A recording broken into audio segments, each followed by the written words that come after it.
the adoption rate of AI will be strongly correlated to the accuracy of AI. If AI starts giving wrong answers and causing errors and doing crazy things, people won't trust it and people won't buy into it as much. That's why I think while it's important to focus on AI, and I'm going to sound like a contrarian here for a minute. My perspective is if I was on this side of the road in 1901 talking about automobiles, and I was looking around and I'd be hearing all kinds of things. Some people would be excited, some would be scared. And I'm sure a couple of horseshoe guys would be like, you know what, I'm going to start putting auto on my sign. You know, it says horseshoe right now, but I'm putting auto up there because that's the hot thing.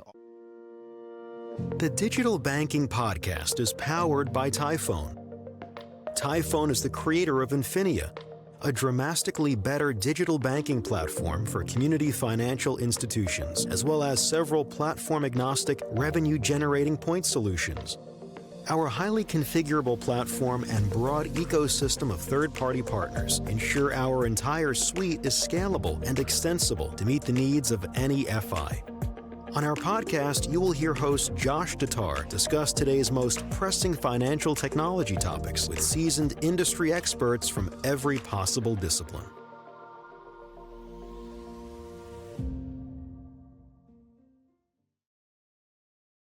You know, your podcast hasn't officially made it until there's ads in it. But this is one you're not going to want to skip past. And, well, if you do, feel free to hit that fast forward 15 seconds button twice. Ever wonder what gives me my energy and enthusiasm during these podcasts? You know, outside of my relentless desire to learn about, connect, share, and build up community FIs and their mission to support the communities they serve? It's coffee, and lots of it. Now, you want to know what's better than your regular old coffee? How about donating $5 to the Children's Miracle Network hospitals through Credit Unions for Kids every time you purchase high-quality, ethically sourced coffee that also provides living wages to coffee farmers. So if you want to listen to this episode with epic levels of caffeine-induced focus and help kids in need, head to javaforkids.org to learn more and buy a bag or 10. Thanks. Welcome to another episode of the Digital Banking Podcast. My guest today is Michael Claire, founder and CEO of LoanCirrus Limited. Philosophical futurist. You'll find this self-prescribed title on Michael's LinkedIn page. What does it mean? And why was it important enough to Michael to put that out there for the world to see? We're going to get to that here in a second. But I've been really excited to have Michael on as a guest here from the very first time we spoke. The reason is I really love people with genuine energy, and Michael is chock full of it. Plus, he's got a beautiful accent, vocabulary, and way of communicating that just makes him mesmerizing to listen to. So back to this whole philosophical futurist thing. What's that all about? Well, Michael believes that in life, you have two ways of acquiring intelligence. Taught intelligence, which comes from other people, life experiences, school, books, etc., and what he calls native intelligence. Now, native intelligence is that foundational way you think and perceive the world. For Michael, that native intelligence brought forward kind of three core pillars in how he views himself and how he interacts with the world around him. One, a deep tie to and sense of pride in being true. Not just truthful, but true, which manifests itself in integrity and always striving to be the best version of himself that he can be, which then turns to how he hopes to be perceived by others. In today's day and age, we tend to start with the notion that people don't have integrity until you prove to them that you do. And Michael's really passionate about people being able to trust his integrity from second one. Two, a bias towards facts and science. In a world full of information at our fingertips, true, again, not just truth, is being distorted. Being well-grounded in reality and facts and data helps us make better decisions and understand more intelligently what's going on. And three, a focus on creating value. This is kind of funny. When I asked him what he does for fun, he answered, "You know, your listeners may laugh at me or say I need to seek help when I say this out loud, but what do I do for fun? Work. To find ways to evolve, innovate, and most importantly, create value. Well, and play the saxophone." Now, When you combine these three things, Michael becomes the person he is today. A tirelessly dedicated entrepreneur with a single track focus to create value and leave the world a better place than he found it. He also has a piece of advice for anyone out there who is listening today that asks the question, why does it have to be this way? Oftentimes, you'll get laughed at or labeled different for asking that question. Good. That question is the seed of entrepreneurship. Plant it, cultivate it, watch it grow, and be different, and change the world for the better. Today, we'll talk about how these core values that have made Michael who he is makes him this philosophical futurist, and how it influences his desire to change the way that we build value-creating software that help relationships and people thrive. Michael, man, I'm stoked to have you on the show. Thanks for joining me today, sir. Josh, it's my pleasure. Thank you for having me. All right, so, I feel like I kind of like teased everybody with this whole, futurist concept, but I never really addressed it because I want you to. Sure. So what is a philosophical futurist? Why is that important to you? And why did you feel like that needed to be kind of one of the defining titles of what makes you you? Yeah, great question. So sometimes if you're like at sea and you're in a big wave and you feel yourself rising and falling, and you may not necessarily understand that you're part of a storm or you're part of something much larger. And so one of the things that being a philosophical futurist does, it says, give me the binoculars, let me look over the horizon, let me see what's happening. Let me make sure that I'm not just bouncing around because I'm at a spot in time where the waves may be a bit bumpy, but let me see what the conditions of the overall landscape looks like. And more importantly, let me see a little bit over the horizon, not too far away, but a little bit over the horizon, and say what's happening and what's coming our way. Now, that's the futurist part. But all of that, both the philosophical and the futurist, it's really part of something that's bigger. It's part of something that's also, as you talked about, native intelligence. It's part of something that's really native to me, which is this natural proclivity to want to see things big picture, want to see macro issues, want to talk about and look at and understand the large forces that are moving people, especially at this time where I call it a tipping point, really using the word tip, a technological inflection point, a tip point. And we're going through one of those tip points right now, I think. And it's not just because of AI, but part of all of that is what I do naturally, what I bring, part of who I am, which is a person who enjoys and naturally has a view of things that most people probably don't really care to even look at because it's not part of their day-to-day existence, it's not happening right now. But I like to think about the things that are happening now, are they part of something larger, right? Is it just random things happening, or are they patternistic? Does it represent a bigger set of waves that are happening?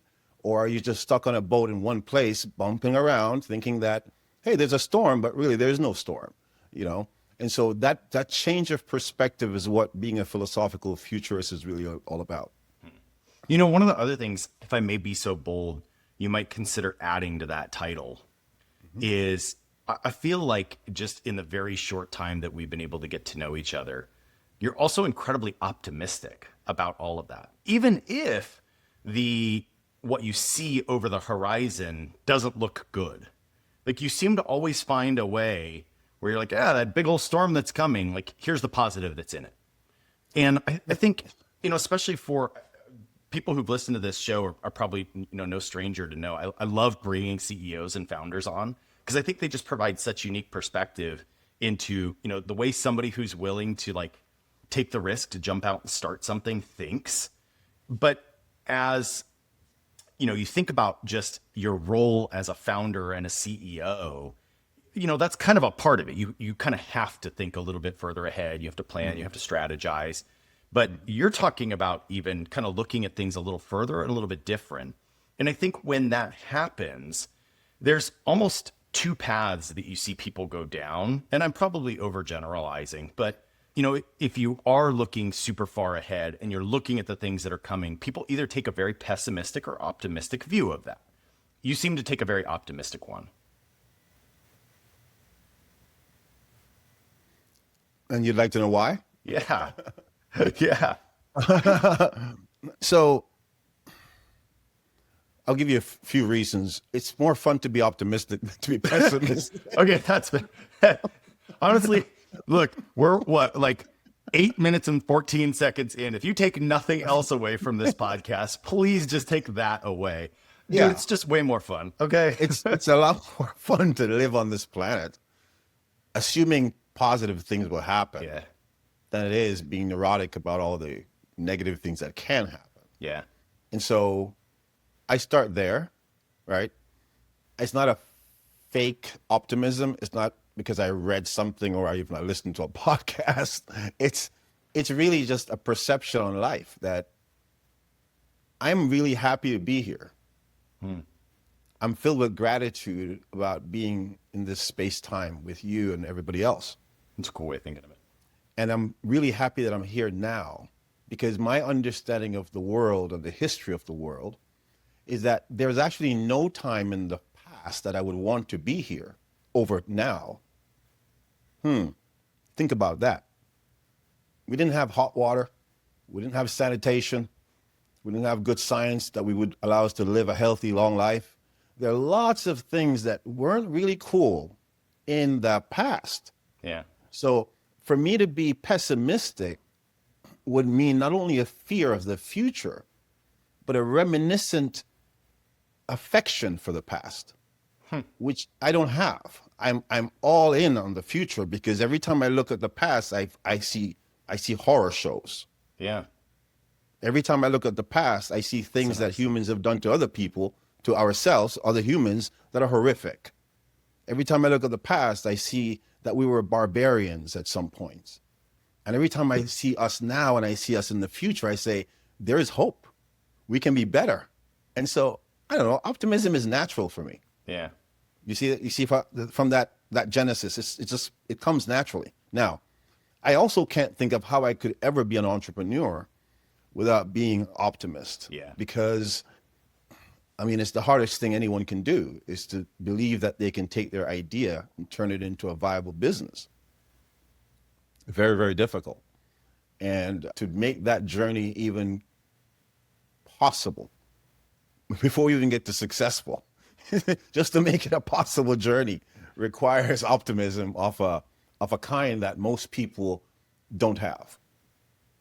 That is an interesting point. And I think, again, I probably oversay this on the podcast, but one of the things that I really, really love about hosting this podcast that I didn't realize that I would love as much as I do when I started it is, the beauty of being able to meet so many different people that I may not have. I mean, there's a very good chance you and I never would have met without this podcast, right? And like you, I genuinely feel fortunate and blessed that this silly podcast brought about the opportunity for me to connect with this just other beautiful and optimistic human that my day is going to be better after talking to. Like, that's pretty cool. Thank you. You know what I mean? Appreciate that. And so, but this podcast has given me the opportunity to just experience so many different unique ideas and perspectives, and just so many different, thought processes that people bring to it. And, one of the things that I find is even looking at the type of person who's willing and wants to be a guest on a podcast and something like that is probably a little bit unique. But even within that, like the span of guests that we've had are so unique, right?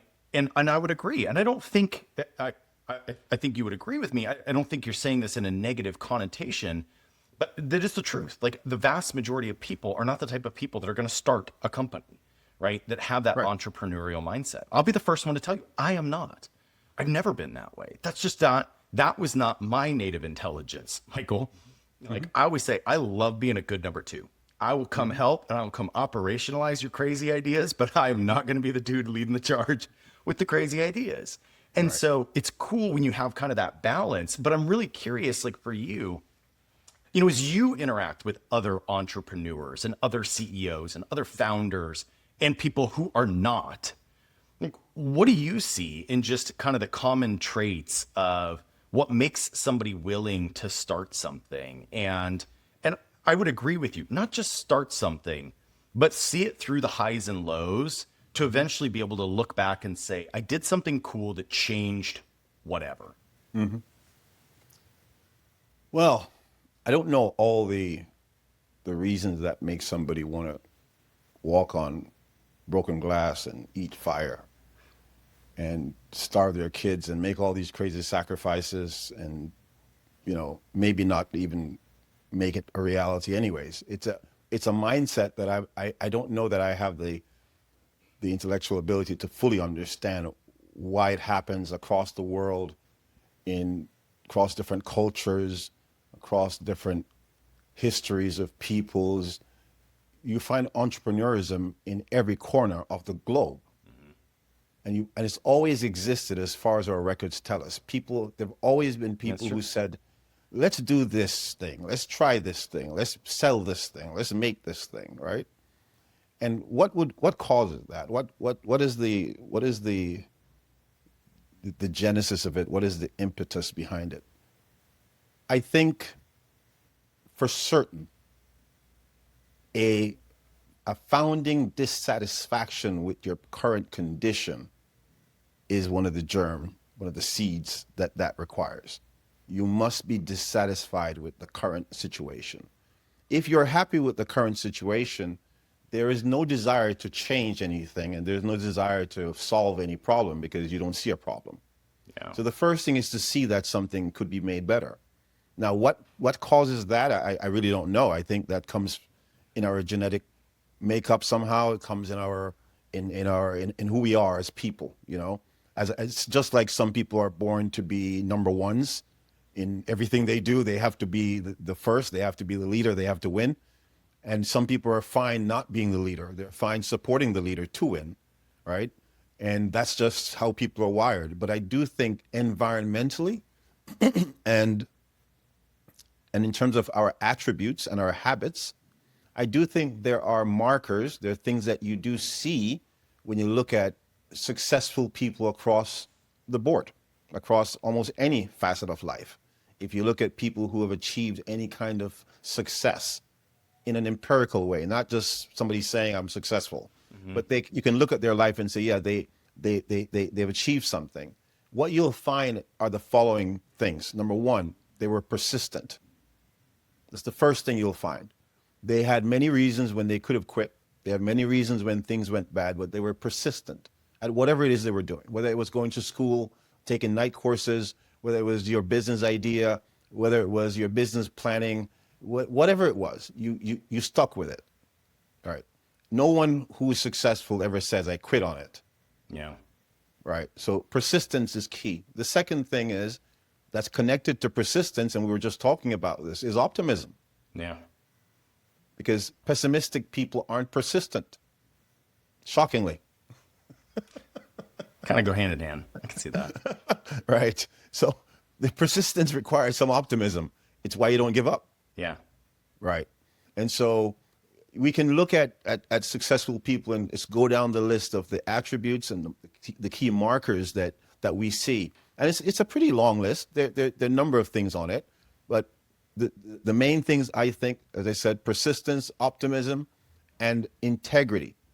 And the reason integrity is important is because no one gets to build anything alone on the planet. We all require the support of some other human being.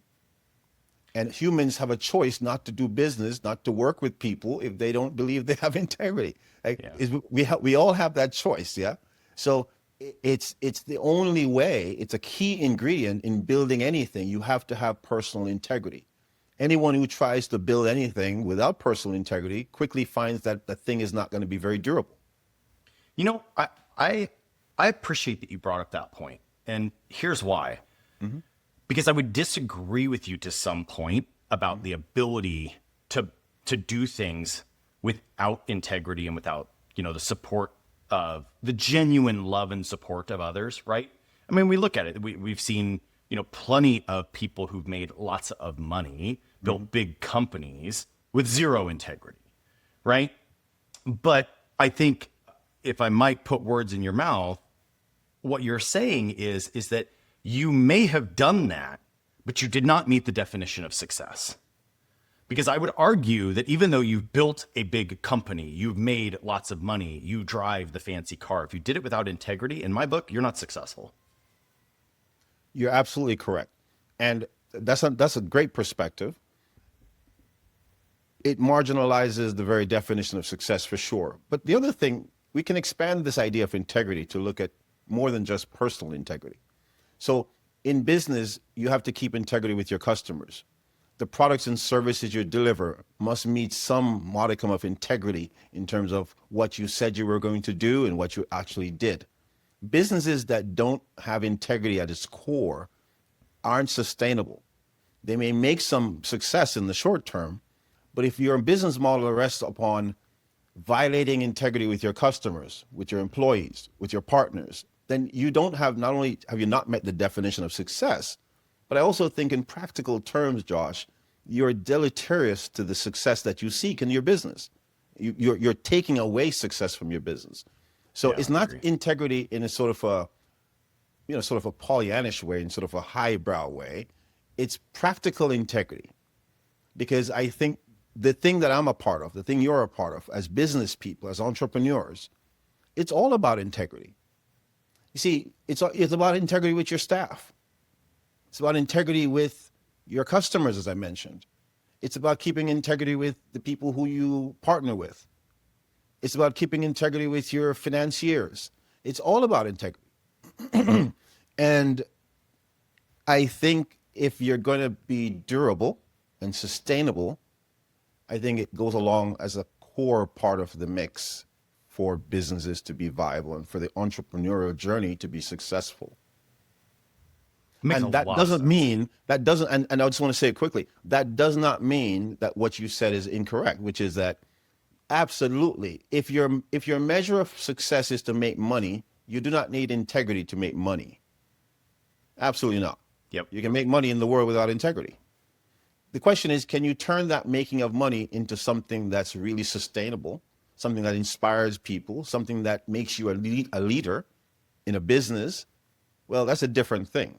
That's not just making money now, that's making business. So one of the things I tell mentees is that making money and making business are not the same things. Huh. You can make money, but that's not making business. Yeah. And a lot of young people, I find especially from social media, they're distorting those two things. Yep. They struggle to making money and making business. And those are very, very different things. Yeah, making good business will ultimately allow you to make money. But you can short circuit the process and do all kinds of things to make money that are not good businesses at all. Yeah. And I think that's something that needs to be amplified more in our steering of young people these days, in how we try to help young people these days, is to help them to see the clear lines of demarcation between making money and making business. I think I'm a lot like you in the optimism of that too. That sometimes it's hard to see when you do see the negative side of it, and a lot of times that gets amplified more than the positive side of it, which is unfortunate, right?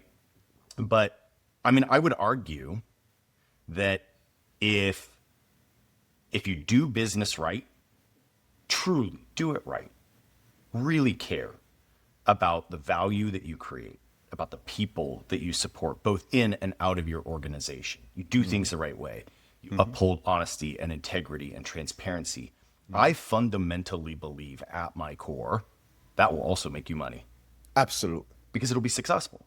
Right? Absolutely. But the problem is that sometimes that road is a lot longer. It's a lot harder. It's got a lot more ups and downs than the path without integrity. Right. Yes. And sometimes you see quicker paths to success and riches. And, this kind of comes back to what we were talking about just, we as humans are fundamentally so incredibly different. And I think what's important for us all to do is have our own definition of success. Right. And for some, like you, that may mean like success as a definition to you may be, hey, I want to start a company. I want to create value. I want to build jobs with people that want to come to work. I want customers to want to work with me, not because they have to, but because they want to, right? That may be your definition of success. Somebody else's definition of success may be that they want the lakefront house. Somebody else's definition of success may just be comfortability in mediocrity and just being able to kind of coast through and not having the highs and lows. And that's okay. Everybody can have their own definition of success. But kind of like we were talking about, it's important for you to have your own definition and then not to judge others by your definition of success versus their own, right? I mean, there's even layers to that. I'm hyper competitive. I like to be first. I like to win, but I'm also not an Olympic athlete, right? Like that wasn't my definition of success. I didn't want to, I didn't need to win literally the world, right? To define success. But maybe in this thing, I just want to be really good in this division or this thing. And that is my definition of success and winning, right? So, I mean, there's so many layers of complexity to this, but I think this is going to sound kind of silly, but I feel like that's kind of what makes the world tick, right? And like you said, that's not based on geography. It's not based on, race. It's not based on anything. Like we all, as humans, kind of have this definition of success and this desire to achieve whatever that success may look like for us. And then, for a lot of people, a small handful of them though, around the globe, that looks like my definition of success is I want to start something that improves XYZ, right? And I thought that was really cool, honestly, the way that you put it of, a lot of times people who look at something and say, why does it have to be that way? Can it be different?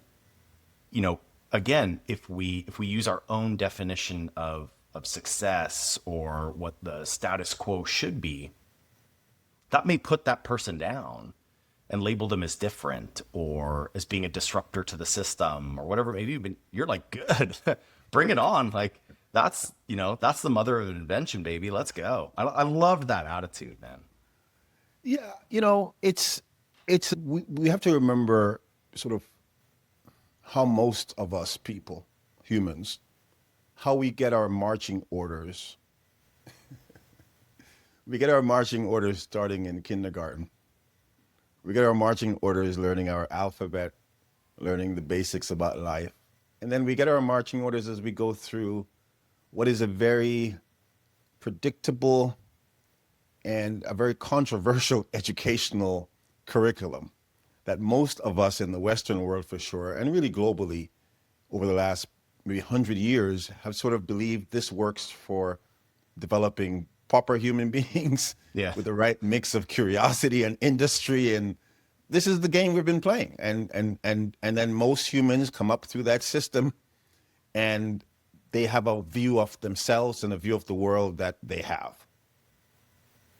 Yep. And most times that view of the world and the view of themselves that they have is actually not a view of themselves that says, I can go and do something, because they weren't really trained and conditioned for that thinking. They were conditioned and trained for a different role, a role to work in the system and be employed, get a job, right? That's how the system works. I would agree with that. So most people don't end up even discovering that they maybe have entrepreneurial inklings until some point later in their life, after going through the work part of their life first and recognizing the dissatisfaction with that part of their life. And they're pushed into entrepreneurism, usually through economic necessity. Yeah. I always get the saying wrong, man. One of these days I'm going to commit it to memory, but wasn't it an Einstein saying something to the effect of, necessity is the mother of innovation? Mother of all invention. Yeah. Right? Necessity is the mother of all invention. Yeah. Something, right? Yeah. Yeah. One of the things I don't actually watch it very often, but it always fascinates me to watch the Shark Tank show, right? Because it is always super interesting to see these people that have decided to start something. And, what tends to come onto those shows are more of like widgets and gadgets types of things, I would say, right? But it's always super fascinating to see. They're like, oh, I was a stay-at-home mom homeschooling my kids, and, whatever, this was happening, and I was, watching the water pour off of my gutters when it would rain, and it was destroying my garden, and I had to do something different. So I invented this brand new super cool gutter system. And you're like, wow, that's trippy. Like, how did you get there? Like, but that makes sense, right? So it is curious to see, like, I feel like there is a blend of kind of what you were talking about, right? Like just that natural intelligence. Like some kids are just very clearly born to ask why. Yes. Yes. Right. And then sometimes I think we as a society, to your exact point, like we stifle that. Yes. Right. And we're like, because I said so. Yes. Yes. But at the same time, sometimes we cultivate that. And then sometimes people really aren't born with that. Or maybe it was stifled. But then later in life, necessity cultivates a need or a desire to evolve or innovate. And it's just, I don't know, it's fascinating to watch that process happen in humans. And to your point, I mean, this is why, while I think we would both argue that we're definitely not perfect as humans in a society and a planet yet, we're getting better.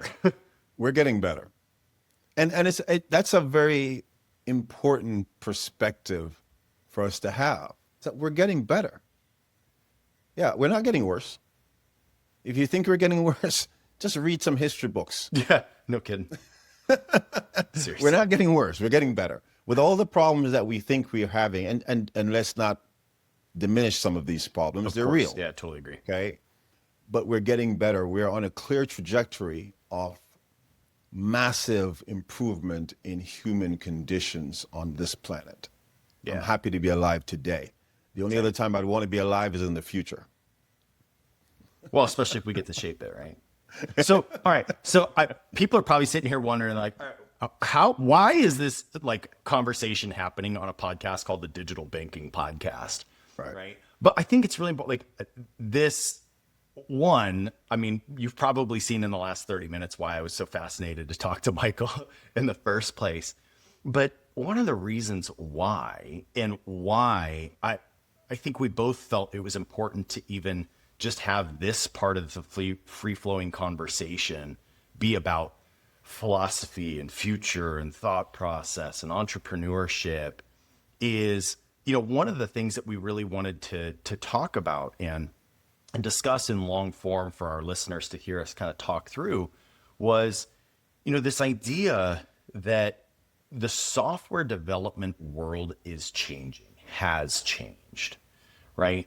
And if you think about, put yourself in the shoes of lots of credit union, community bank executives, leaders, technology owners that are probably listeners of this show, I bet you a lot of them are struggling with legacy technology.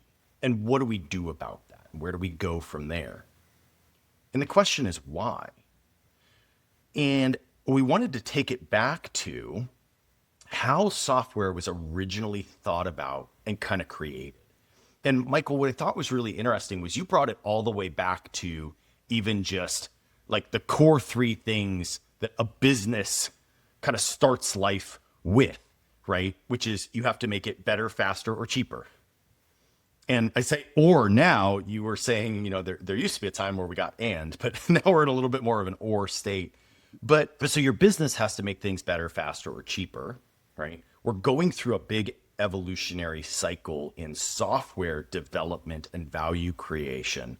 But if you look at kind of the genesis of the first software solutions that were brought to market and what represents especially a lot of the legacy technology for financial services, it absolutely came and made things faster, better, and cheaper. Probably all three. When we went from completely manual processes to software and automated processes and things like that. But the way software was originally created was kind of this to solve a point in time, right? Like this is my problem today, right? Today, whatever, let's just use, no offense to my friends in remote deposit capture. It was just the first thing that came to my mind, right? But like I used to have to go into a branch and hand them a check. Now I can take a picture of a check, right? So that made something significantly faster, easier, cheaper, right? Did all of those things for us. And it solved that one point in time problem of, today I have to drive into a branch. Now I don't have to. But what happens with that, and what's interesting about the software world that I think is a little bit unique to even other major times in, human history, like the Industrial Revolution, is software was built and sold and then kind of came with these maintenance fees, which would be similar to if I don't know, sold you a commercial coffee maker for your coffee shop, and then I came in to maintain the coffee maker for you, right? I would charge you a maintenance fee for that. So we kind of had that model, and then we kind of realized we could turn that into a recurring revenue type of model. And so now you have this SaaS world, but a lot of legacy tech is still built to just solve a point in time, but you're paying kind of this SaaS model where maybe there may be some bolt-ons to the legacy software, but is it really and truly still just solving the problem of yesterday when you bought it, or is it solving today's problem? Or back to where we started this whole conversation with our philosophical futurist, even better and more important yet, is it going to solve tomorrow's problems? And I think that is the big change that we're seeing in software. And yeah, I mean, we kind of teased it a little bit. Yes, there's another big element happening here, and AI is accelerating that significantly. But even if you just take that out of the equation, there's a big change happening, right? So what are your thoughts? So the headline is that automation has been commoditized. Automation has been commoditized. So if you think about the trajectory that we've been on for the last 30, 40 years in technology initially was not on the consumer side. It was on the business side. And then we started getting glimpses of the consumer side of technology to this point up, not where we are now, where still where the technology, the apex of it that touches everybody right now, everywhere in the world, is really on the social media side. There's still lots of people on the planet who are void of real technology in their lives that are helping them in their day-to-day. But they're on Facebook, or they're on WhatsApp, or they're... What are you talking about? Facebook makes my life better, Michael. I love Facebook. And if I say that, I'm getting to the point where I'm dating myself if I'm saying Facebook instead of like TikTok or something. Yeah, TikTok is probably more like it, right, Josh? All right. So, I mean, our relationship with technology has been changing over the decades. And I think now, come where we are today, we have to start thinking of technology very differently. And in the corporate space, where you have a lot of these legacy systems you talked about, we also have legacy executives, people who are still thinking in legacy terms about what technology needs to look like today in their environment, et cetera, et cetera. So I think part of the challenge that legacy software businesses have had is that there are in today's software companies and businesses, we understand very well that there are no static software businesses. All software businesses are continuously developing their software. Part of that is not just because they're SaaS businesses and because the model has changed from that perspective. It's also a different appreciation for the value that software brings to the space. Like our businesses now, our technologies are not nice to haves in companies. The companies, as they digitize themselves, become the software. In other words, they can't operate without the software. Yeah. The technology has become kind of like what real estate was before. If you're going to do the business, you needed a physical place, and you had to have a physical place. There's just no way you could not have a physical place. Yeah. And so now the physical place is your digital place. And so the software businesses that are providing digital infrastructure, they would have to see themselves differently. Because if you're providing digital infrastructure to a living, breathing, dynamic entity like a business, the only options you have is to begin to create distance between you and that business, right? As time passes, you become less relevant to the business because your software becomes less dynamic. It doesn't change, but the business does. Or the other option is your software changes with the business. It adapts. Yeah. It moves with the business. So we're in a new time, a new paradigm of technology where the idea that you build it and you sell it and just reap the money and go away and on your yacht, those days are over. You have to keep building it. You're always building it. That's the difference today. And I don't know, part of the pressure points on software businesses today, these same SaaS companies, is how to do that well while keeping prices in check and being competitive and still delivering high quality outputs. Triangulating around all that can be challenging. That's for another discussion, perhaps, but that can be a challenge all by itself. Yeah. I want to make a comment that is going to sound negative and directed at you. Oh, wow. A little bit, but it's going to end positive. So just bear with me. I will. But you made a comment about, as a part of legacy software, and I would argue, you can take software out of the equation and just legacy business, right? You're saying you have legacy executives. Sure. You're not 20 anymore, right, Michael? You're a few years up there. Absolutely.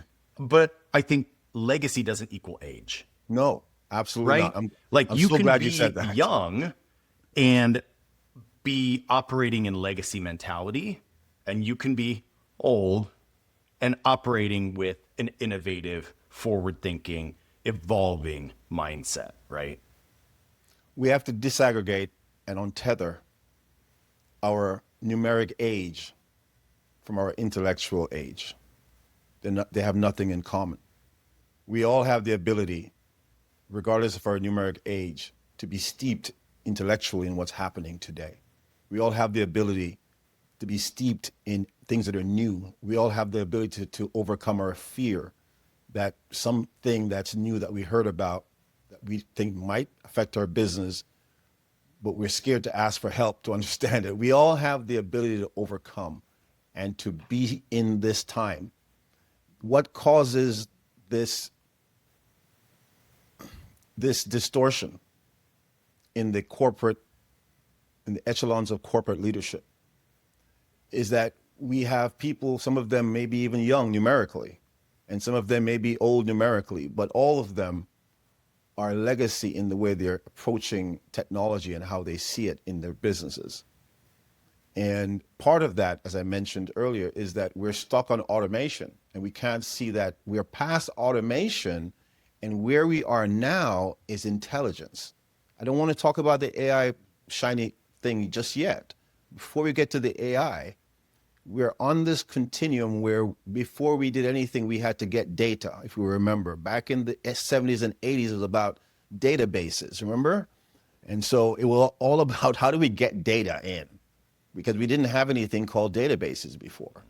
And so we started with databases and networks, and then finally we got to where we are today over time. But all of it requires that we move as the technology is moving. So executives need to understand that it's no longer just about, getting rid of paper. Yeah. It's not just putting it on an iPad. No. Now it's much bigger than that. Now we have to make the organization an intelligent being. And that requires a different set of technological approaches. Sorry, go ahead. Yeah, no. I think that is a perfect segue to one of the things that I wanted to ask you about. The first time that you and I talked, you were talking about how you just always thought this way about how you built your businesses and how you came into the software world, right? I mean, you didn't even start in software. You're one of those guys I'm very jealous of that just somehow magically figured it out. I'm still over here many years in, still trying to figure it out. But I guess the way you were kind of phrasing it is that for you don't look at it as building something to solve a point in time. You think about building in a way that's based on value creation, and value, kind of like our definition of success from earlier, changes from business to business and from time period to time period. And what may have provided your customer value the day they bought your software may not be the same thing that provides them value 6 months, a year, 2 years, 10 years from them. And so for you, it's really about designing around business processes. So talk me through that. Sure. So let's begin with a baseline understanding of how businesses work. All businesses that we know of use processes, whether they're big processes or small processes, whether they're processes that are for a product or it's a one process for all products. But we are really hard pressed to think of any real business that is processless. That may not be a real word, but we're going to use it here. Works for me. Right. Follow. That is without process, right? So when I sat down and thought about building a solution, I couldn't think of building any solution for a business that would hamstrung that business and allow them not to be able to use their process with the software. So another way of looking at that is that all software that you have really been using forever is not process dependent. In other words, you're using it in spite of your process. Yeah. Yeah, I mean, so if you don't mind, I want to pause on no, that, 'cause please, I think go that's ahead. pretty important, right? Because sometimes I'm trying to think of a super simple example of this, right? Yeah. But like if your process is just to move from A to B, Yeah. right? And I bring a piece of software that moves from A to B, then great. And then we were perfectly directly aligned. And let's just say I magically found some industry where every single business, their process is to move A from B in exactly the same way. Then my software is going to meet every single one of those businesses and users and processes where they are. And we're going to have perfect alignment. The reality is that that's not the reality. That's not the reality, right? And so the solution that's required, which I've created, is something that can ingest any process, any number of steps, any number of pre-dependencies, any number of conditionalities, any number of rules at any step, any number of persons connected to any step, measure any step, for real. So understanding that, and this is what I mean when I say all software needs to evolve to be process-oriented software.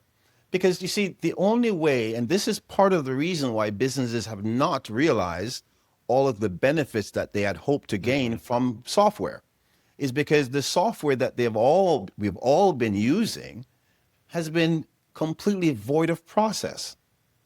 Yeah. So the way I see it is that if you really want to make businesses more optimal in their performance, if you want to optimize their performance, if you want to make them truly more efficient, that's a word that everybody uses, efficiency. Everyone talks about it, yet most businesses do not have any technology that measures how long, think about this simple thing, how long things actually take at every step of their process. So how can you become more efficient? And this is a question out there for any business leaders that are listening. How do you become more efficient in your business from using technology that is void of your process, that can operate independently of your process? Then how do you measure? How do you optimize? How do you make it more efficient, that same process? You can't do that through the technology. If you make it more efficient, then the technology becomes a big friction point, because now you've created a gap, a distance between how the technology operates and your new efficient, optimized process. So typically what happens, Josh, as you know, is the business ends up becoming a slave to the technology. Yep. And so whatever things the technology can't do, the business just doesn't do it. Yeah. Well, and I think, part of this challenge too, if you look at, again, I'm not a technologist, so you got to bear with me, right? But if you look at a lot of the way legacy technology was developed, right? Legacy technology it was built to solve a specific process in a specific way. We've identified that a large percentage of people that could buy our software move from A to B in this way. If we build the configuration of our process to do that, we'll meet the needs of enough of the market to sell a product, to turn a profitable business. Correct. There'll be some people that'll be edge cases that'll never use it, some people that'll be edge cases that'll use it, but it won't quite work for their process. And then as the businesses evolve, hopefully they stay within our A to B process, or it doesn't work, or we churn customers. But I think what we're seeing in a lot more modern software, and actually, sorry, let me back up. One of the reasons why you have to do that is economies of scale, right? It's unless, going back to your example from earlier, you got to make it better, faster, or cheaper, right? Like I can make it better and faster for you, but it's likely not going to be cheaper. Like if you want this bespoke piece of software to perfectly work for all of your processes and solve all of your problems and meet your exact definition of success, regardless of it does for any of my other customers, friends, it ain't gonna be cheap. Nothing in this world is free, right? But how do you balance that and say, well, in the world of software, when it's built with configurability in mind, not customization, I think it's such a crucial differentiation between customization and configuration, right? When it's built with configuration in mind, done right, you can theoretically achieve a higher percentage of both being leveraging economies of scale, being cheaper, but also meeting the needs of the process of that unique business. Would you agree with that? Right. Right. So that's a great question. And the idea around how will the technology industry evolve to meeting the needs, the new needs and evolving needs of businesses, and do that in a way that's still cost effective, and do that in a way that provides configurability and customization. So you mentioned configurability and customization and the importance of the distinction between the two. And it's very, very important because, and I'll just sort of speak to some of those business owners and executives who might be listening. So you absolutely want to have software that provides configurability to your business around the parameters that you think, where you think configurability is important, and flexibility around that configurability are important to you, whether that's whatever that is in your domain, okay? But part of the differentiation stack that we talk about requires that every business finds ways to develop their secret sauce. Their secret sauce doesn't really mean what KFC has necessarily, or Coca-Cola, but it may mean that you have a certain way that you do your thing. You have developed a certain process that your people use to deliver that product or service, and that process is yours, only yours. It works within the construct of your organization. It is optimized for your business. Another company cannot just simply copy it, even if they're using the same software.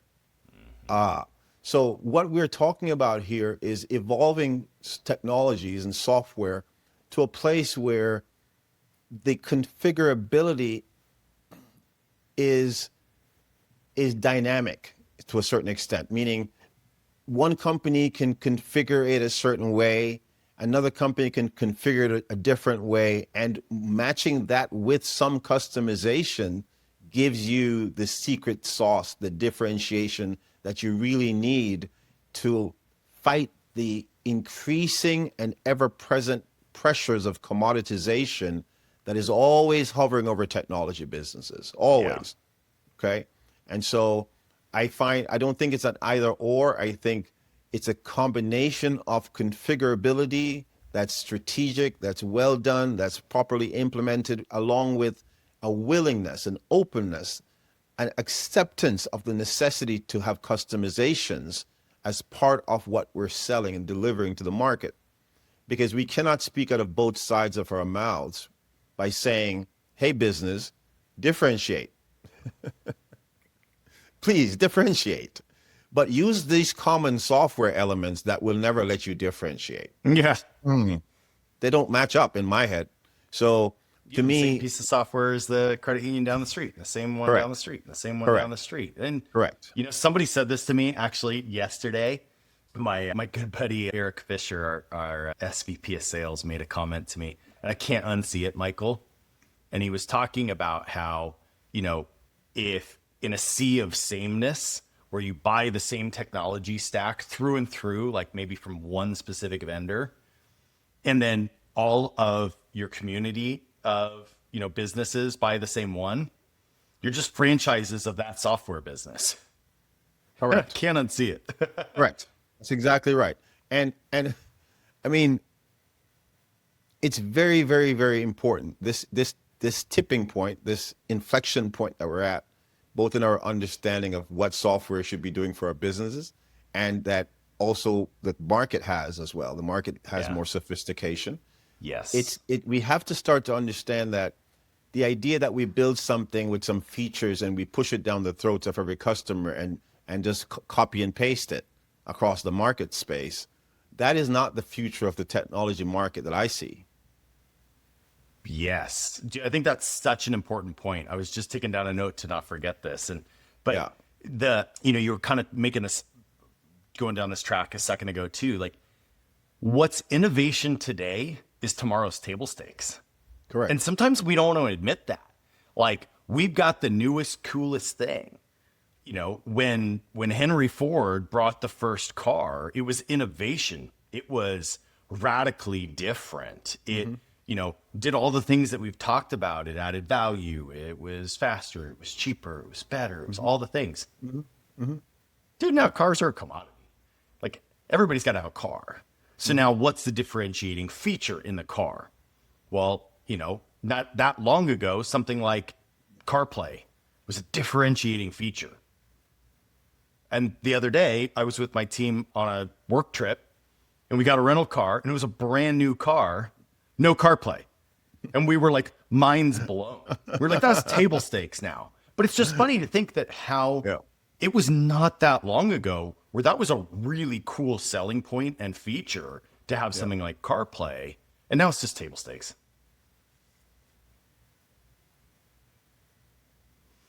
So, as you are building software, as you're building a company, how does this, philosophical futurist play into how you think about kind of that topic of like what we're innovating today is going to be table stakes tomorrow? Yeah. So, and this is going to segue a little bit into the sort of shiny object of AI, just a little bit, even though you probably will get to it. But the thing is this innovation word that we throw around, sometimes we confuse it with just nice, shiny things, new things. We confuse new things with innovative things. And so we have a tendency to throw bells and whistles at customers and features that they may or may not find valuable, but hey, we have it. And there's another way we can approach this innovation thing, which is to have a more intimate relationship with the marketplace, with customers, for example, and really get to understanding what is it you need within the construct, again, of differentiation. Like, we have to get past this idea as software businesses that all customers are created equal. They're not. And it's not our job to equalize the marketplace. Our job is to promote differentiation through proper software design and development. Yeah. We should be promoting differentiation. I'm quoting that. Yeah. We need to be promoting differentiation at every step. Now, I know that's difficult, especially for those legacy companies that never created the infrastructural software to have differentiation done that way. They didn't have a software system that would allow for that kind of evolution. So I understand they feel that pain, but for modern software companies, we must see that as, our lighthouse. Mm-hmm. Otherwise, we'll create more. I'm sorry. No, go, please. I was just going to say, otherwise we'll create more distances from our customers from the moment, I like the term you said, from second one, you begin to create distance.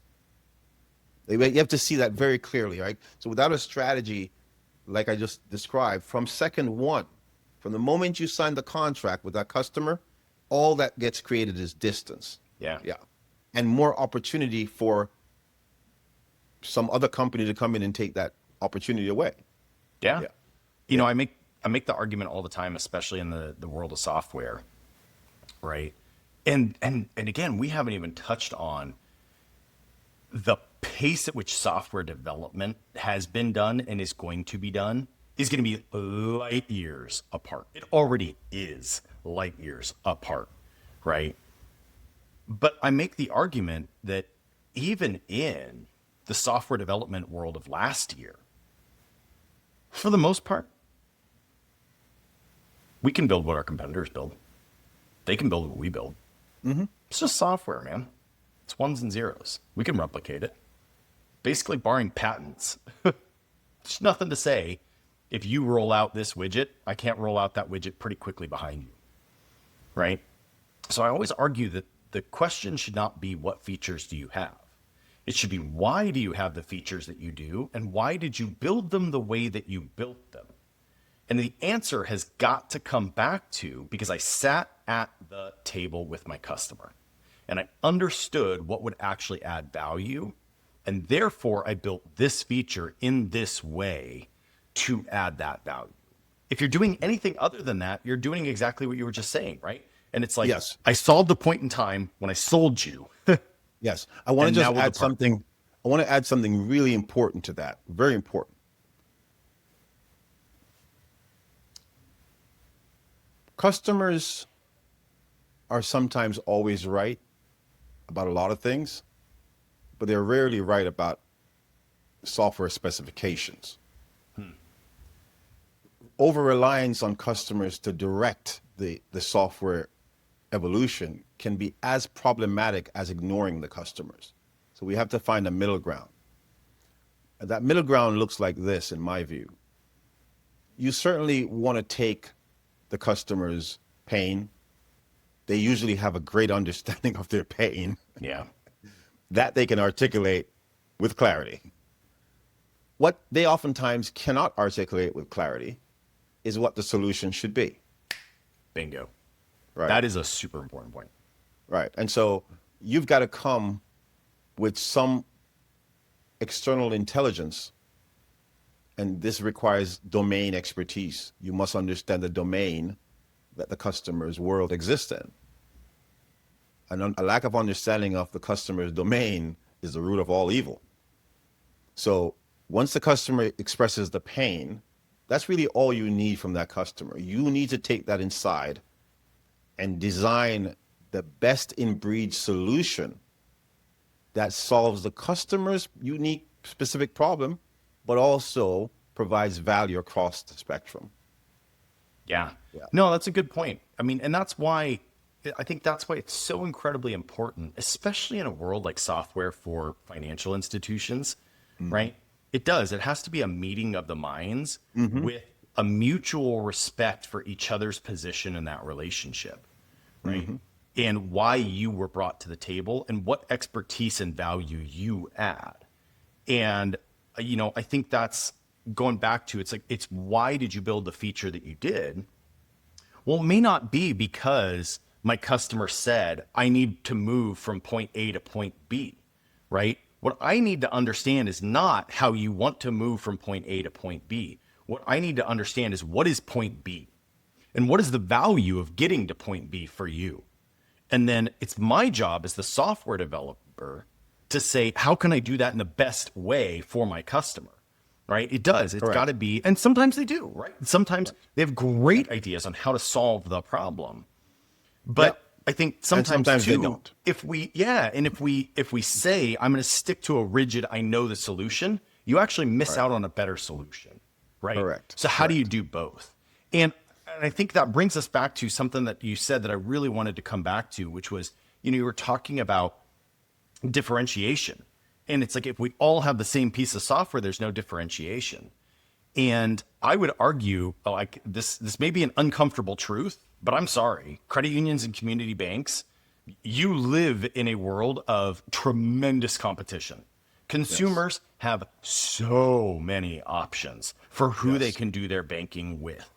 So how do you differentiate, right? And that is, I'm not trying to be prescriptive here. I'm literally just asking you, you sit down and understand, how do you differentiate? And then how do you find partners that enable that differentiation versus force you into their cookie cutter process that stifles your ability to provide your unique value and your differentiation.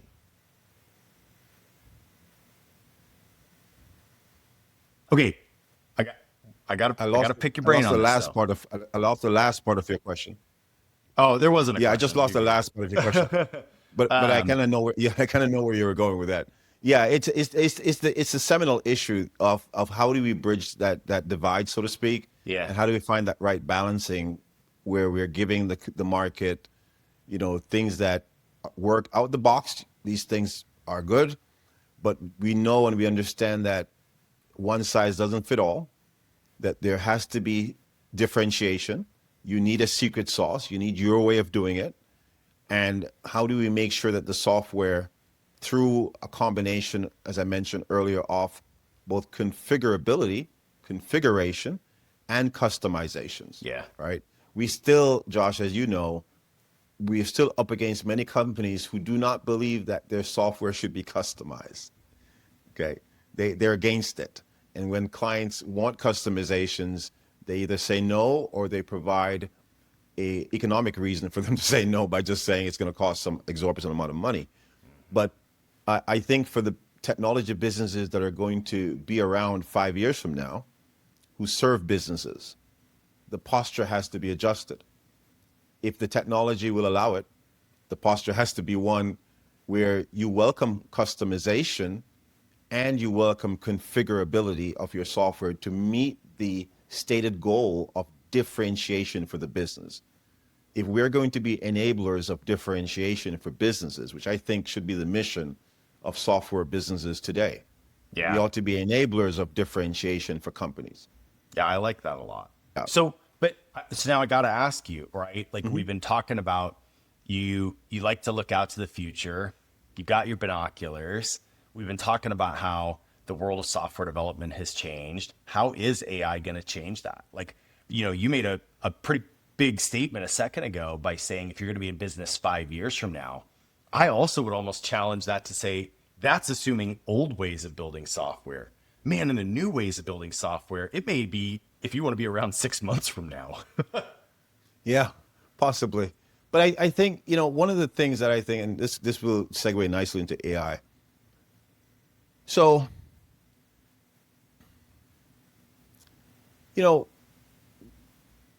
when you look at technology as a whole, I mentioned this earlier, and you look at where is it touching people?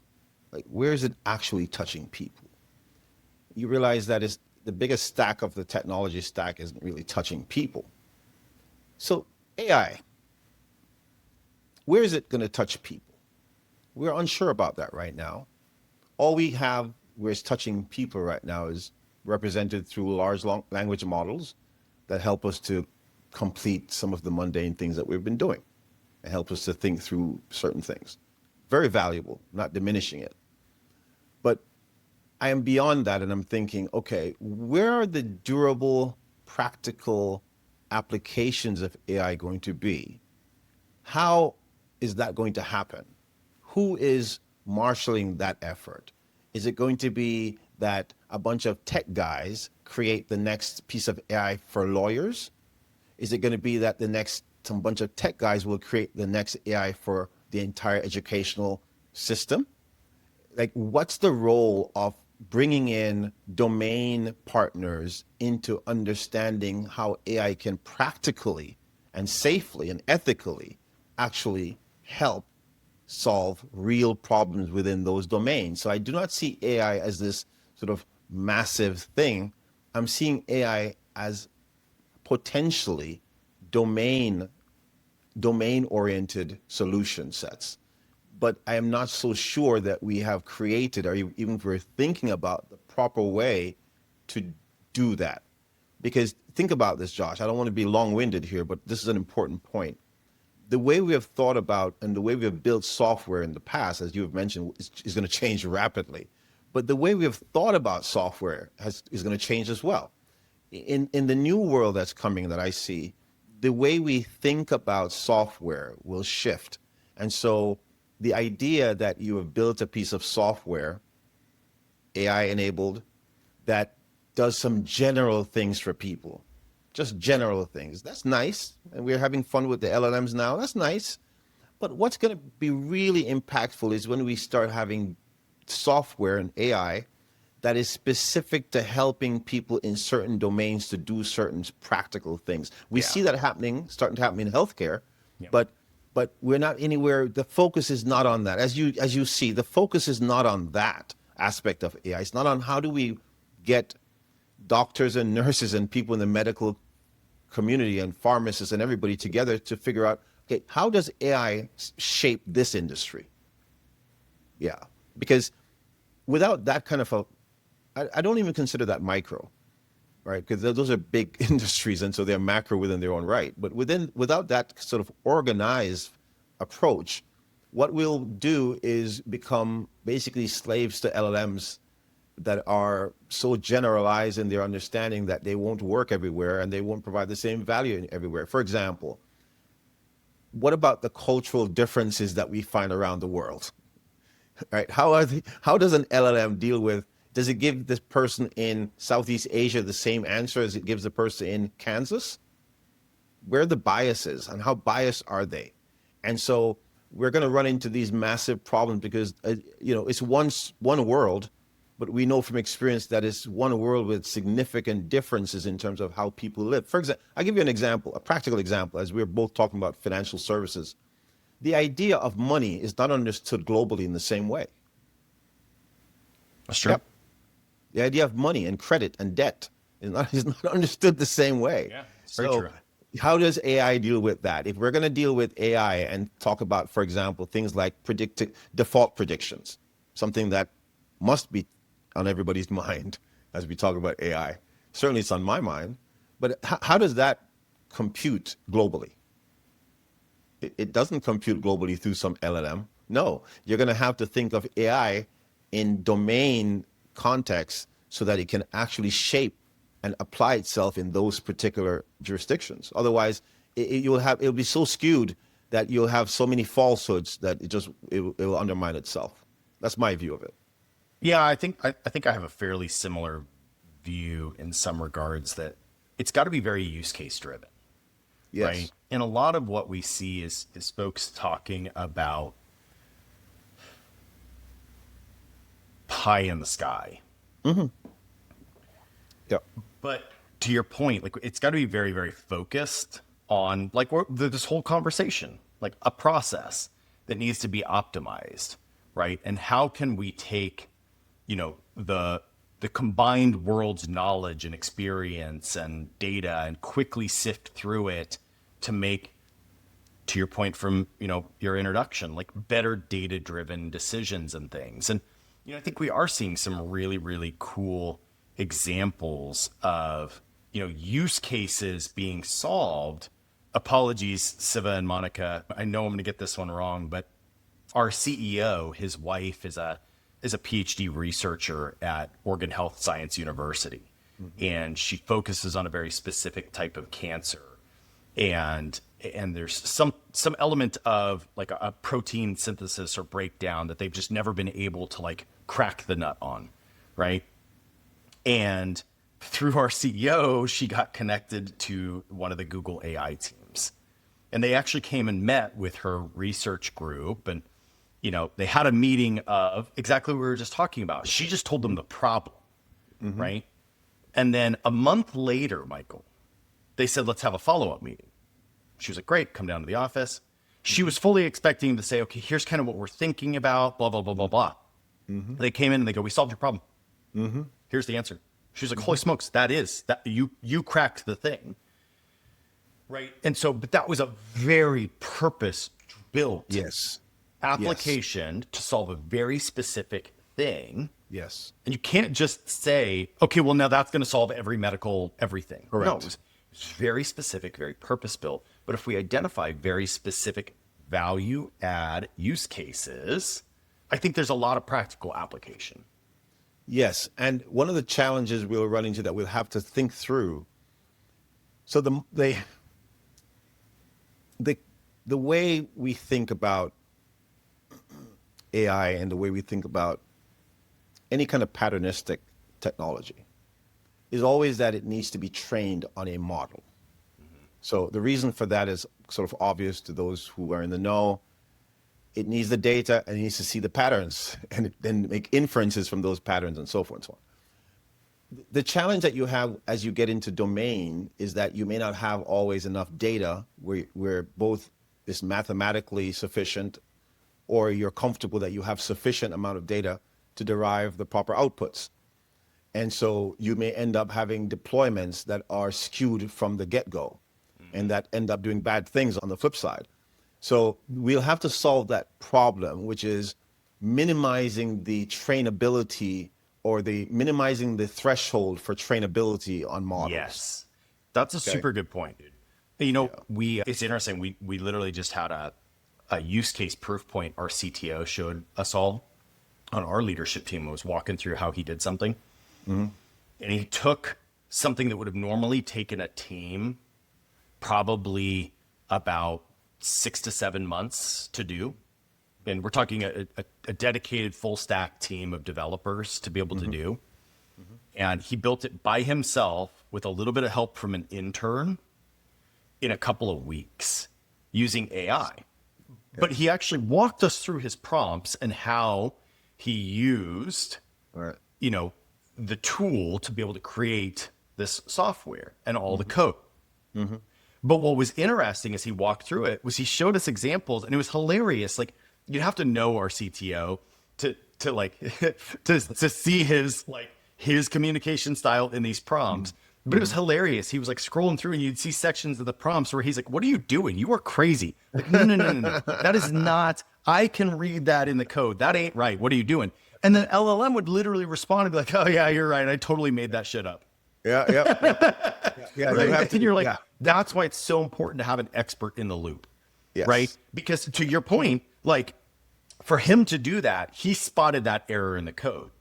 I'm not a coder, Michael. Like I wouldn't know. I'd be like, yeah, looks good to me. Cool. Like, go, baby. And then we deploy that thing, and I'm going to take Typhon down. Right? So this is why I don't do that. That's why I host the podcast. So it really is very, very important, especially at this stage, that we have expert in the loop as a part of that process. Yes, very much so.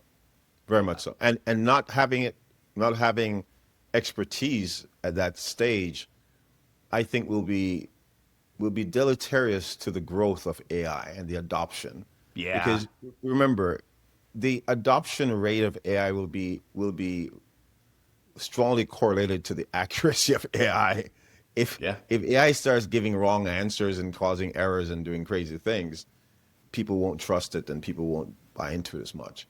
That's why I think while it's important to focus on AI, and I'm going to sound like a contrarian here for a minute, my perspective is if I was on this side of the road in 1901 talking about automobiles, and I was looking around and I'd be hearing all kinds of things. Some people would be excited, some would be scared.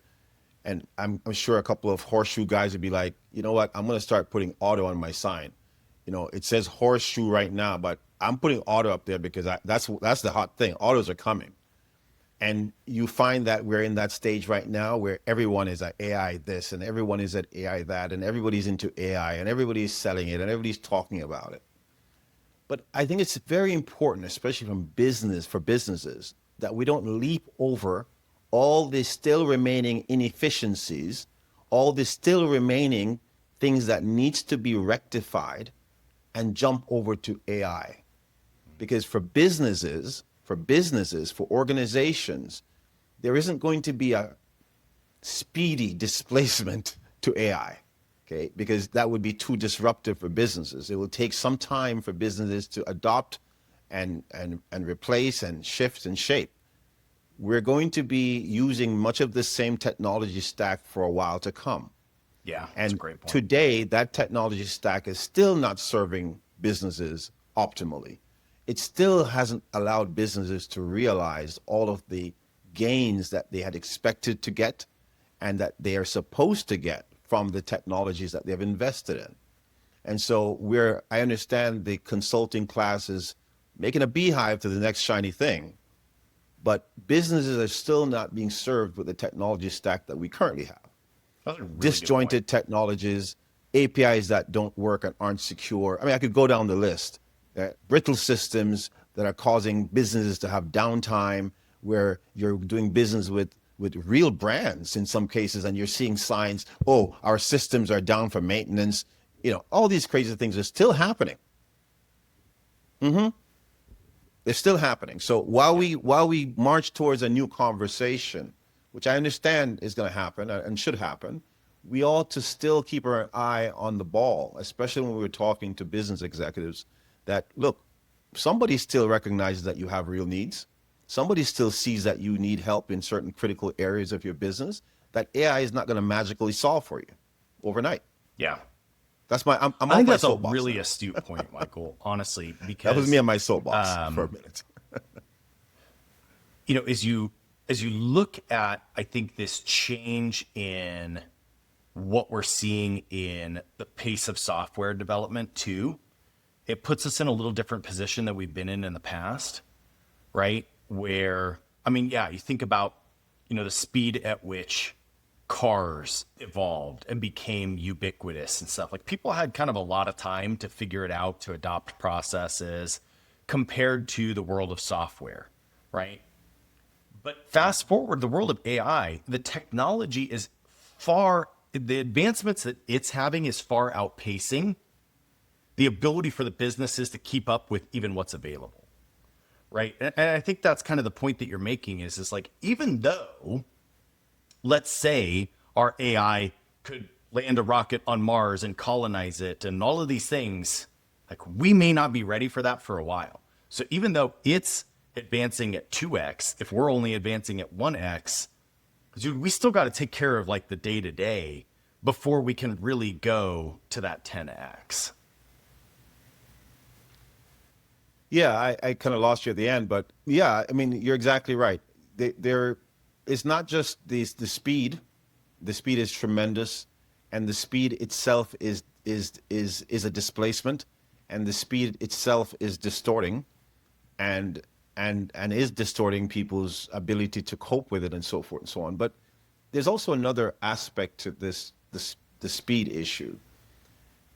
I think with AI, there is speed, but there's also, we're unsure exactly how that speed is going to result in practical, life-changing ways. Let me give you an example of what I mean. So most businesses, when they think of AI today, let's talk very practically. AI is being used right away in call centers. You can hardly call any business now and get a human being. Yeah. You used to be able to call, and even if you got dumped into a voice response unit, you could press a number and go speak to somebody. Now they're pretending like you're speaking to somebody from the get-go, and it's not a person. Yeah. Right. So the question now, so I want you to see what's happening. So our usage of AI, our early adoptions of it, is not accruing to the benefit of the consumer, really. Yeah. It's only accruing to the benefit of the business. Again, a focus on making the business more efficient, right? Cutting costs, but it's not yet redounding to the benefit of the consumer. And I'm hard pressed right now to think of any industry today that is applying AI in a way that is to the benefit of the consumer, except healthcare. That's to the benefit of the consumer. Like, most of the early adoptions of AI that I've seen is all about making the business more efficient. We had to get rid of the few call center staff we had, so we got rid of them. Now we have AI doing call centers. Mm-hmm. What's going to be next? It's going to be so Josh, the perspective we have on AI today, the practical perspective that we see in the business world, is one of deletion. It's one of minus. It's not a positive. We're not adding value. We're taking away. We're making things happen more efficient with fewer people. And I'm not so sure if that model is a sustainable model when I think of AI and what it should be doing for us. I don't really see it that way. We could probably have another conversation about, sort of what the alternatives are. But if you think about that approach and where it ends up taking us, I think you can see some big challenges that we're going to have. Yeah, I agree. I mean, I think, I wish I had some better examples off the top of my tongue, but Yeah. I mean, I definitely think there are some good examples of it being addition, but I would agree. I mean, the overwhelming is subtraction, right? Yeah, And there's a it's lot of negative subtraction implications. and a lot of marketing. AI is really Yes. good at Oh my marketing, goodness, at yes. targeting people and so forth and so on. Dude, So I we're joke. I'm like, man, it's so funny. You can literally go back in time and just watch all the booths at trade shows. Just start very quickly, like .ai, .ai, .ai, .ai. And it's like, and then you go ask them, you're like, what are you doing with AI? I'm like, well, there's no real answer behind that.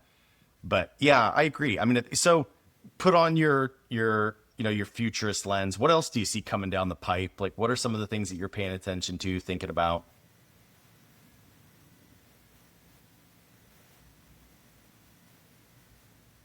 I must apologize. Yeah, I think I lost. I saw the look on your face. I don't know what's going on today. Apparently, our Wi-Fi is just fighting us. That's but okay. no, I was just saying, as you put on kind of your futurist lens, like what do you see coming down the pipe? What kinds of things are you paying attention to? What are you looking out for? Yeah, none of them are technological, actually. Oh, fascinating. That is not the answer I expected. Yeah, That's funny. but they're the result of technology. Okay, So okay. many years ago, I wrote an essay about the rise of the rest and the decline of the West, and that's all because of technology. Believe it or not, it does come back to technology, the opening up of the world, making the world smaller in terms of trade and so forth. But what I see happening now as we move into the next phase of the technological revolution, the next tipping point, if you will, is an acceleration of displacement. It's a negative. Okay. Expand on I'm that. not optimistic on that way because that's a negative sort of perspective, but that's really, I think, can be made into a positive thing. But first, we have to recognize that it's coming. We see it happening, by the way, in many of our cities. We see it. We see the displacement happening. We call it homelessness. We call it drug addiction. We call it whatever. But what we're seeing are different types of people being homeless. People that would not have been homeless before. Right. And so it's a change in people's lives that are happening because the economy is changing and has changed. The skill sets that people had that were allowing them to survive in the old economy, suddenly they can't find that those skill sets can be used in the new economy. And so there's a displacement happening. And that displacement redounds to the economic displacement. They have no money. They can't make the same living they had. That's going to accelerate around the world. And it will mean that all governments, all policymakers will have to start thinking differently about their societies and about the issues that they're all beginning to see in their societies. Everybody's seeing it. And they're going to have to think differently about how societies work. For example, maybe everyone will need a basic income, something that has been thrown around before and laughed at in the paradigm that we exist in today. But in a paradigm where much of the productive capacities of the world will be done by machines. I don't mean machines that we have now. I mean like AI, robots and software in general, just machines, right? Non-maintainable machines, let's call them that. We're going to have a problem. We may not have enough consumer power to purchase the things that are produced. Major problem. We're seeing these things already. Okay? We're seeing it in our societies, and they will accelerate and they will get worse. And nobody can show any picture where it gets better. There's no picture where AI lives side by side rather with people getting more employment. And if somebody can show a picture where AI grows and employment grows, manual work grows as AI grows, then they need to start showing that picture so that people can understand what their futures are going to look like. But the futures that we can see now is a future where as AI grows, the need for manual, not just manual labor, but manual work in general will diminish. Manual thought will diminish. the need for manual intelligence will diminish. Think about that. The need for manual intelligence. In fact, the need for manual intelligence will almost go down to zero. It'll be on par with what it was probably in the 1500s, because we won't need it. I mean, most people, you did a great job doing some amazing writing a few minutes ago, but for a lot of people, they haven't written anything in a while. And you think 5 years from now, how many people are going to tell you they've written anything in a while? Yeah. Right. So we're moving through significant shifts that are going to really change everything. But when we say it, we typically are talking about it just in one way, but it's going to change everything, and some things are going to have to be addressed urgently. Otherwise, we're going to have massive problems. And again, I'm not being a pessimist, because I do think that there's an opportunity. Here's the optimistic spin on it, Josh. Yeah, please. The world that we live in was created by men. It can be recreated by men. And when I say men, I don't mean that in a gender way. I just mean from a human standpoint. Obviously, we want women involved, and they should be, and they will be. But the world we live in was created by us human beings. All of it. That means that the systems that we have for compensating each other for work was created by us. The concepts of work that we have agreed to was created by us. The relationships we have in the world between people who employ people and who will work for people, and the nature of that was created by us. Like, all of it is created by us. So we can rethink all of it. We will have to.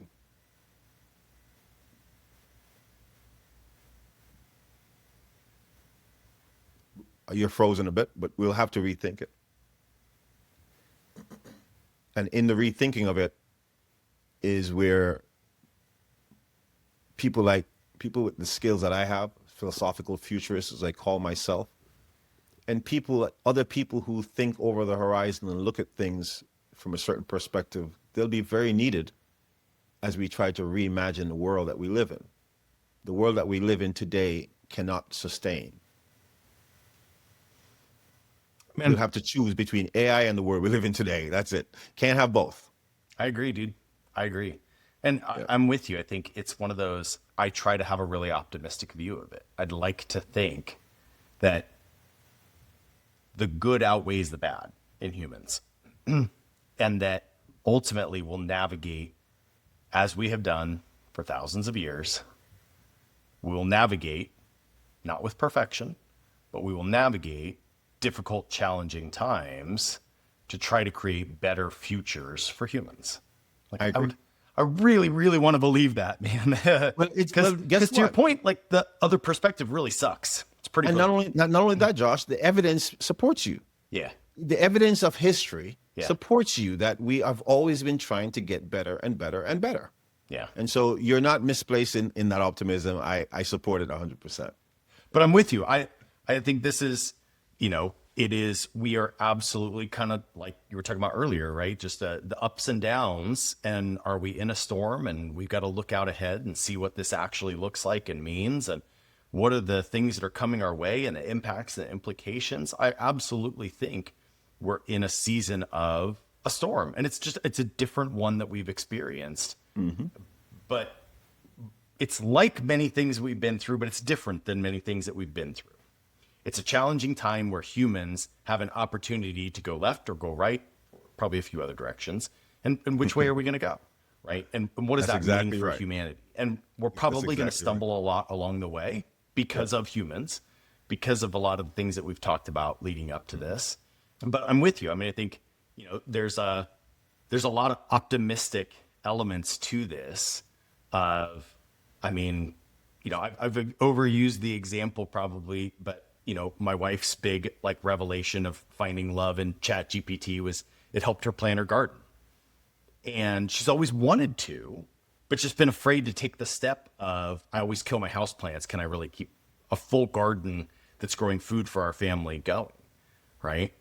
And so she was able to access a wealth of knowledge and information that she didn't feel she had access to understand and decipher the way that she did. And now she's got a garden that's making food for my kids that was grown in our yard. Like, that's pretty cool. There you go. So I see that as a positive element of Absolutely.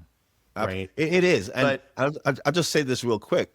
Part of this, part of what your wife experienced, and this may sound pessimistic at first, but it's positive. You see, we were never that special as humans in the first place, Josh. We weren't. See, we had all this hubris that made us think that we knew so much, that we were so good. But we don't have that much knowledge, really, Josh. it's really true. Think about it. We don't know that much. The machines, and again, people, when I say the machines, I mean like the AI. I don't mean, a regular machine. The machines are going to show us that we didn't know anything. Yeah.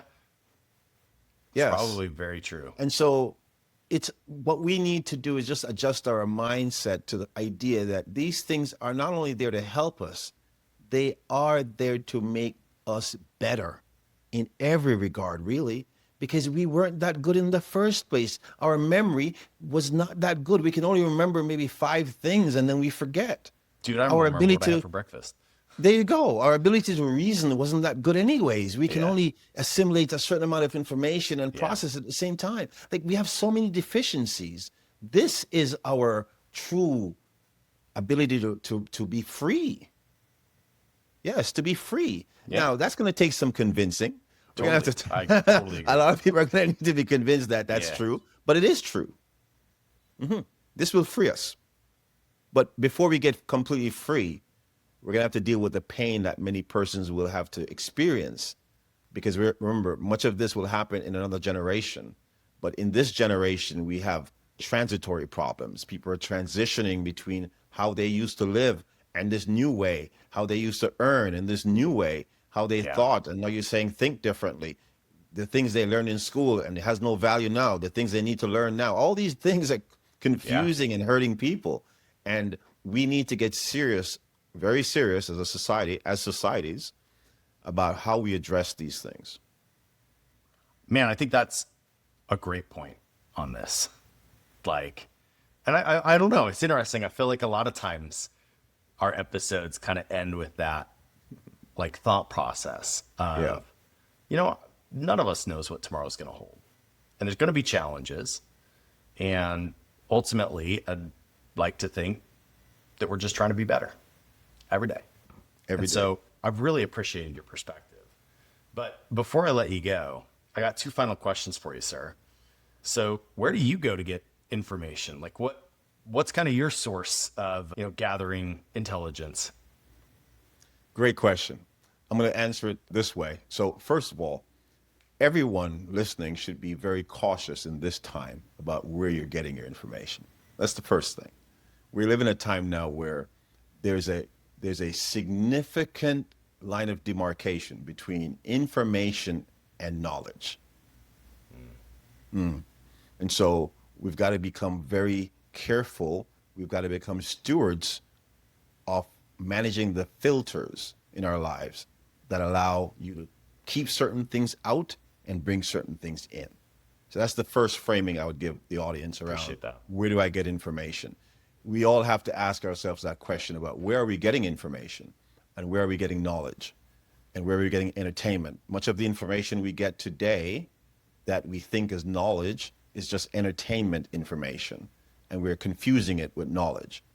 And so I am because of that and other reasons, I'm very careful about where I get information, and I'm very careful about the kinds of information I consume today. I do find that a publication called The Financial Brand, which I have no affiliation with, it's just a publication, especially for those folks who might be serving or affiliated with the financial services industry. I use The Financial Brand as a platform that gives me YouTube, a wide cross-section of information. I find the articles usually take me down rabbit holes that are very productive. And so, and really, I don't, I could maybe, if I was trying to brag, I would give you a whole bunch of books and things I read. I don't actually read a lot. And I know that might sound as another contrarian thing. As a person with native intelligence, I'm very careful about what's shaping my thought process and my worldview. Is it being shaped by an author? That's interesting. Is it being shaped by an author's perspective on something? Okay. Well, that's interesting. If it is, that's fine. But I need to be well aware that this viewpoint comes from an author's perspective. Yeah. And that's not necessarily going to be, it may, but it's not necessarily going to align with my native intelligence about that thing. And so in my life, having lived the years I've lived on this earth, I've come to rely on my native intelligence, which comes from a source that I've found to be superior to the source of other people on the planet, frankly. I know this may sound a little wonky, but I really do believe that, because most of the things you read is just recycled information. Yeah, you're just reading what somebody has put out. Very few pieces of information is really original. So I do read medical journals. I do read technology journals. I like scientific journals generally, but things that are opinionated, I try to stay away from, Josh, because my opinion is as good as your opinion, right? Or another person's opinion. Anybody's opinion is their opinion. And so I'm not trying to fill my mind with a lot of opinions. I'm trying to stay focused, stay true, stay fact-based and scientific-based, be very clear about who I serve in my life and in my business, and what I'm supposed to do. So I don't read a lot generally for my business or my life. I do read things for entertainment, as we all do online, for jokes, for having fun. But in terms of getting real information that impacts my life, I keep it very close. It's interesting. I mean, if I could overgeneralize, it's a very eloquent way of saying just trust your gut. And a lot of times with how much like garbage is out there, sometimes like your gut just is pretty darn good. Absolutely. Especially if you can make sure that your gut is, the source of your gut is a good place. Yeah, it's well founded. It's right? well founded, yeah. Yeah. And you're here to do good things, and you have the right constitution within yourself, and you have the right connection with the things that are beyond you, and all that good stuff, you know. Life is so much more when we understand that there's and I say this word spiritual, having nothing to do with religion, but that there's a spiritual element to all of us as human beings. Yes, it's not just the physical thing that we have here.